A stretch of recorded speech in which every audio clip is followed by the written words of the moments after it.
ಗುರುಭ್ಯೋ ನಮಃ. ದೀಪದ ಮಹತ್ವ ನಮಗೆಲ್ರಿಗೂ ಗೊತ್ತು. ಪ್ರತಿ ವಿಷಯದಲ್ಲೂ ಕೂಡ ನಾವು ಹುಟ್ಟಿನಿಂದ ಸಾಯೋ ತನಕ ನಮಗೆ ದೀಪ ಬೇಕೇ ಬೇಕು. ಹುಟ್ಟಿದಾಗ ದೀಪ, ಸಾಯುವಾಗ ದೀಪ ಬೇಕೇ ಬೇಕು. ಅಂತಹ ದೀಪದಿಂದ ನಾವು ಎಷ್ಟು ಶಕ್ತಿಯನ್ನು ಪಡ್ಕೊಳ್ತೀವಿ.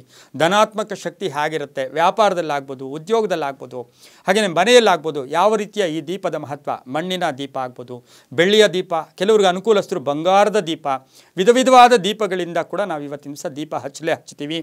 ದೀಪದಿಂದ ನಮಗೆಷ್ಟು ಲಾಭ ಆಗ್ತಕ್ಕಂಥದ್ದು ಕೂಡ ಇರುತ್ತೆ.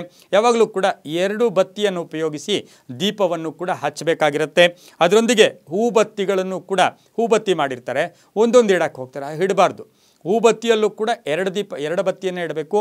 ಮಾಮೂಲಿ ಬತ್ತಿಗಳಲ್ಲೂ ಕೂಡ 2 ಬತ್ತಿಯನ್ನು ಇಟ್ಟಾಗ ತುಂಬಾ ಒಳ್ಳೆಯದಾಗ್ತಕ್ಕಂಥದ್ದು.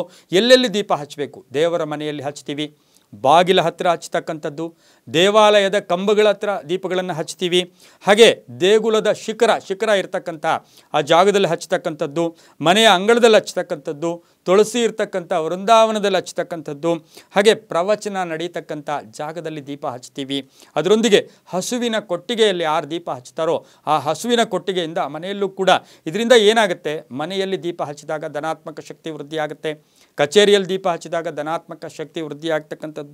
ಹಾಗೆ ಅಶ್ವತ್ಥ ವನದಲ್ಲಿ ದೀಪ ಹಚ್ಚತಕ್ಕಂಥದ್ದು, ನಾಗರ ಕಲ್ಲಿನ ಹತ್ರ ದೀಪ ಹಚ್ಚತಕ್ಕಂಥದ್ದು, ನಲ್ಲಿ ವನ ಆಗ್ಬೋದು, ಮಠಗಳಲ್ಲಾಗ್ಬೋದು. ಈ ದೀಪ ಹಚ್ಚೋದ್ರಿಂದ ನಮಗೇನು ಹೇಳುತ್ತೆ, ಶಿವಪುರಾಣದ ಪ್ರಕಾರ ಹೇಳುತ್ತೆ, ದೇವರ ಮುಂದೆ ದೀಪ ಹಚ್ಚುವುದರಿಂದ ಸಮೃದ್ಧಿ, ಸಂತೋಷ. ದೇವರ ಕೋಣೆಯಲ್ಲಿ ದೀಪ ಹಚ್ಚಿದರೆ ಇಡೀ ಮನೆಗೆ ಒಂದು ವಿಶೇಷವಾದ ಶಕ್ತಿ ಕೂಡ ಬರುತ್ತೆ. ಪೂರ್ವಾಭಿಮುಖವಾದ ದೀಪ, ಉತ್ತರಾಭಿಮುಖವಾದ ದೀಪ. ಯಾವಾಗಲೂ ಅಷ್ಟೇ, ಉತ್ತರದ ಮುಖ ಕುಬೇರ, ಪೂರ್ವದ ಮುಖ ಇಂದ್ರ. ನಮ್ಮ ಅಸ್ತಿತ್ವ, ನಮಗೆ ಅಸ್ತಿತ್ವದ ಜೊತೆಗೆ ಶಕ್ತಿ ಜೊತೆಗೆ ಆರ್ಥಿಕ ಸ್ಥಿತಿ ಕೂಡ ಉಂಟಾಗ್ತಕ್ಕಂಥ ಯೋಗ ಕೂಡ ಇರುತ್ತೆ. ದೀಪ ಕೇವಲ ದೀಪಂ ಜ್ಯೋತಿ ಪರಬ್ರಹ್ಮ ಅಂತೀವಿ. ಜ್ಞಾನ ಕೊಡುತ್ತೆ, ಬೆಳಕು ಕೊಡುತ್ತೆ, ಶಕ್ತಿ ಕೊಡುತ್ತೆ, ಮಹಾಲಕ್ಷ್ಮಿಯನ್ನು ಆವಾಹನೆ ಕೂಡ ಮಾಡ್ತಕ್ಕಂಥದ್ದು ಕೂಡ ಆಗಿರುತ್ತೆ. ಅದನ್ನೇ ನಾವು ಹೇಳ್ತೀವಿ, ತಮಸೋಮಾಂ ಜ್ಯೋತಿರ್ಗಮಯ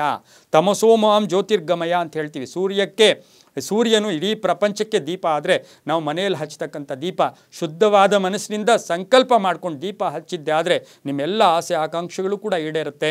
ಬೆಳಗಿನ ಜಾವ ಸಂಧ್ಯಾ ಕಾಲದಲ್ಲಿ ದೀಪ ಹಚ್ಚಿದಾಗ ಸಾಕಷ್ಟು ಶುಭ ಫಲಗಳು ಕೂಡ ಕೊಡುತ್ತೆ, ತುಂಬಾ ಒಳ್ಳೆಯದು ಕೂಡ ಆಗುತ್ತೆ.